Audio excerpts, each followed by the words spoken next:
Welcome to the channel. My name is Dani Walker. On today's episode, I'm going to share with you my top 15 favorite performances from the Miss Earth 2022 swimsuit competition. If you enjoy content like this, please subscribe and hit that notifications bell so you know when new episodes are released every week in case you don't want to miss those. And if you want to support the channel, please share this episode with a friend or hit that super thanks button. I'm at an Airbnb today, so we're just going to have to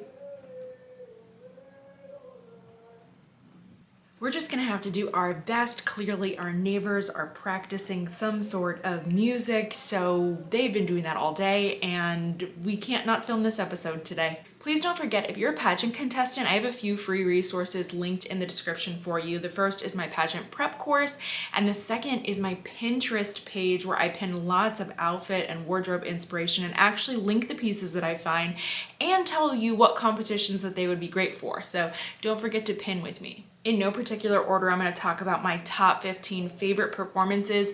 I watched the video online. I will link it in the description. Unfortunately, some of them were cut off, so I didn't get the best view of every single contestant's performance, and I feel like that probably affected my favorites, but regardless of that, let's get into this. Let's talk about USA. I'm so glad that I can include her in this episode. Obviously, there's going to be a little bit of a bias there, but I'm very proud of her. I really enjoyed watching this performance. One thing about her is that I actually got to judge a final pageant that she competed in for Miss Earth Teen USA years ago. She was actually first runner-up, so when I heard that she won the Miss title, I was very excited for her. I love seeing her growth. She no longer looks like a teen contestant. I loved this. I felt that the routine was energetic. It was very well practiced. She did a great job also considering it's a change, it's a shift when you don't get to walk in heels for your swimsuit walk. So it was really interesting seeing how every contestant handled that and the adjustments that she made. I was just so proud of her. In recent years at Earth, USA has been so strong, and that has not stopped yet. Wow, Brazil is on a roll this year in pageantry, considering that Brazil just won the Miss Grand International title, and now we're seeing the Earth representative bring out a very strong performance for swimsuit. I loved the slick back hair. It is a look, but it also definitely reminds me of the water. It's something that makes a lot of sense.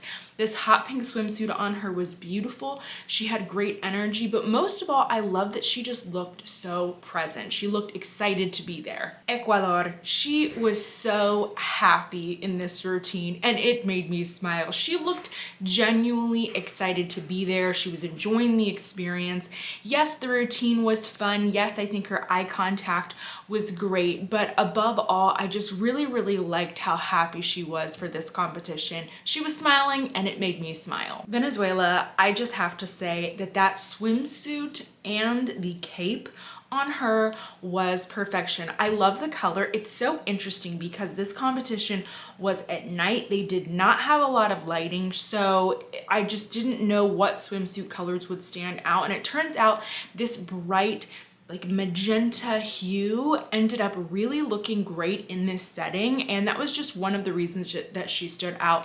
But she really gave a Miss Venezuela performance. There is such a high level and there's such a high standard for being a Miss Venezuela. If you represent Venezuela, and that is the name across your chest at an international pageant, people are watching out for you, and I feel like she really met expectation here. I loved her. I'll tell you that actually this year I did judge a preliminary competition. I judged the form and fitness competition, which was virtual, but I'm really excited to see that the contestants are back in person. Yay, this is great news. But I will tell you, she did stand out to me there, and here I was just so excited to see her in a live setting. I just thought that she really lived up to that Miss Venezuela title. She had such a great performance, really great energy as well. Wow. Zimbabwe, she glows. She shines, she stands out, she is not rushed. She just has this really relaxed vibe to her, and I love it. Now, one thing I would change for shows, especially if she's going to be in a venue with dark lighting like this for anything, is bringing down the silver eyeshadow on the center of the eye. I don't mind just like a little bit of it, but I felt like it was becoming quite distracting because of how high it was. And I know that's like a nitpicky thing, but that's pageantry, those little changes. And if you want to know what I'm really talking about, pick any contestant who has competed at an international level, went on to a different international pageant, and then did better there, placed higher there. Look at the changes that they make. Typically, the makeup looks different, the hair looks different, it evolves, it gets better. And so those little changes, they make a difference. But regardless of that, she is stunning, she is fit, she is gorgeous, she has the presence. I'm gonna be watching out for her. Kosovo, okay ponytail, oh my gosh. Now here's another example of when color is just working in your favor. Those blue earrings that she had in the blue suit, it really brought out her eyes. The suit actually reminded me somewhat of some of the styles that were used at Miss USA in 2016. I believe it was. And it just looked so great on her. But here's another contestant. Good performance, really, really good energy. And I'm mentioning energy quite a bit because you can see that this competition was at night, and chances are these contestants just didn't sit around and relax all day. They were busy, they were rehearsing, they were at events, they were at rehearsals. And so when you see competitions like this, it's so important to consider when it's at night that this is probably the end of their day. They've probably had quite a day. So when you see a contestant come out and she looks like she is fresh, like she just popped out of bed in the morning, that is something that is going to stand out. That is something that really is an asset in these long competitions where you're competing for weeks and weeks and weeks. That is exactly why contestants will say when they're saying, why do you pick me? Because I have the energy to do so. And let me tell you, that's one of the reasons why right before I got to Miss USA, I was like, I'm tired, and I do not have the energy that is required for this job. I don't. I was like, I enjoy my rest. I enjoy sleeping. And what these ladies do is a lot of getting up early, staying late, going to the gym. It takes a lot of energy. So when I see contestants like this that are bringing that energy after what I presume is a long day, I'm always impressed. It is a year for Puerto Rico in pageantry. They were just first runner-up at Miss Intercontinental.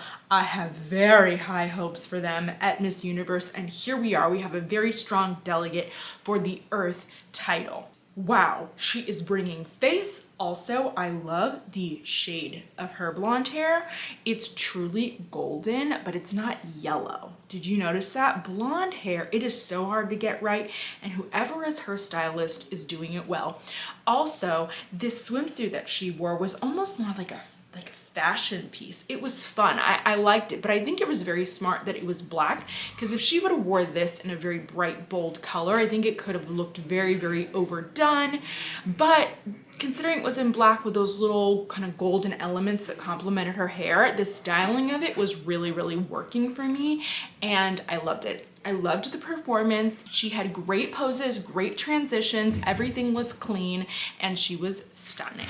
Don't forget to comment the name of your favorite contestant down below. I want to hear from you. Who do you think is going to take home that Earth title this year? I just thought the Dominican Republic was so gorgeous. Facially, she kind of reminds me of my friend Hennessy's Miss Florida USA 2018. I thought that she was just so beautiful on stage. I will say she was one of the contestants that drifted into the shadows, and ladies, it's so important to be aware of your staging and your spacing, so that definitely could have been improved, but I'm not really going to count it against her. There should have been more lights on that stage, and maybe they should have told the contestants, don't go beyond these areas. Who knows, maybe they did, maybe some didn't listen, that also happens.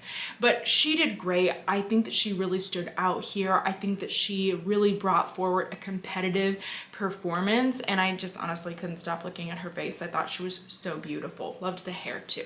Netherlands was just giving me model. I don't know what it is about Earth, but I feel like every single year they get a beautiful, tall, model-esque European in their semifinals, and that's just something we don't really see at the Miss Universe competition, but Netherlands was really serving model to me, and I loved it. I think that she is stunning, and I hope that she speaks well, because I would be noticing her here. She's a contestant that I'll say did stand out to me in form and fitness as well. If I'm a judge, I'm watching out for her, and I'm hoping that her communication skills match her on-stage performance skills. Colombia, what's not to love? Love the swimsuit, love her face, love the routine. I do wish that she would have dropped that little cape thing that she was wearing. I do feel like it was covering her during some moments of this routine, but either way, I love her. She was fun to watch, and I really hope that she's gonna be moving on in that semifinal. Australia is so fresh. She is just giving me Victoria's Secret freshness, and I don't know what it is. I don't know why it is. I haven't been able to figure it out, but for some reason that is usually what queens from Australia bring. It is like their aesthetic. It is their style. It's in their blood. It's in the water. It's in something, but she has it. I do wish that she had a little bit more posture. Granted, with some practice that can be corrected before finals. Peru did a slow walk initially, and this reminded me of a Miss Grand International performance, so I hope that she ditches the slow walk. But aside from that, she was fit, she was beautiful, she had really great posing. One of her hands was a little bit stiff during her posing, and that definitely drew my eye to the hand, but I just really hope that for finals she relaxes that hand. I think that can help that performance, but loved her. Haiti. For all of my longtime subscribers, you know that I have been a really big fan of Haiti for years across the board for multiple organizations, and I'm always rooting for a Haiti. I just feel like they're very hit or miss, but when they're on, and they have great title holders, and so that's one of the countries that I would love to see take home an international title in the next several years. But Haiti here was really giving me La Layla at supranational. Did anybody else think of that? With the long black straight hair, so pretty, so vibrant on stage, really worked this. She was one of my personal favorites. Thailand. Here is another country where there's a really big sash factor going in, and no matter who you are, if you're wearing Thailand across your chest, then people are going to be watching out for you. There's this high expectation now for Thailand, and I really felt like she met that expectation. She was beautiful. She brought a lot of great energy to the stage. I thought that it looked like she had really worked on this routine, and she had planned what are the things that I'm going to do on stage.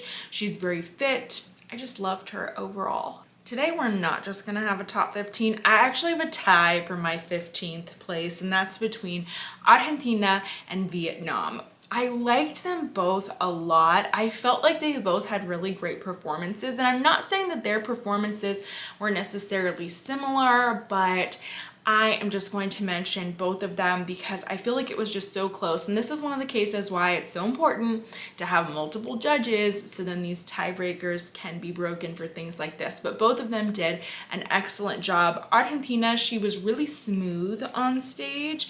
And then Vietnam, I just thought that she looked very well practiced and rehearsed. I think that she came in and she knew what she wanted to do on stage. And I also just loved her styling with her hair. She just looked so beautiful. So I enjoyed watching both of these performances. I hope that you did too. That's it for today's episode. Thank you for joining me. I hope that you had fun watching. Remember to always be encouraging in those comments. The contestants see these comments, so let's be really kind to one another. Thank you for tuning in though, and if you want to see more coverage of Miss Earth or Miss Universe, because that's coming up too, then check out these other episodes. And if you have any other requests, let me know what you want to see on the channel. I love hearing your requests, and they inspire so many of these episodes. So thank you so much for joining me, and I really hope to see you very soon.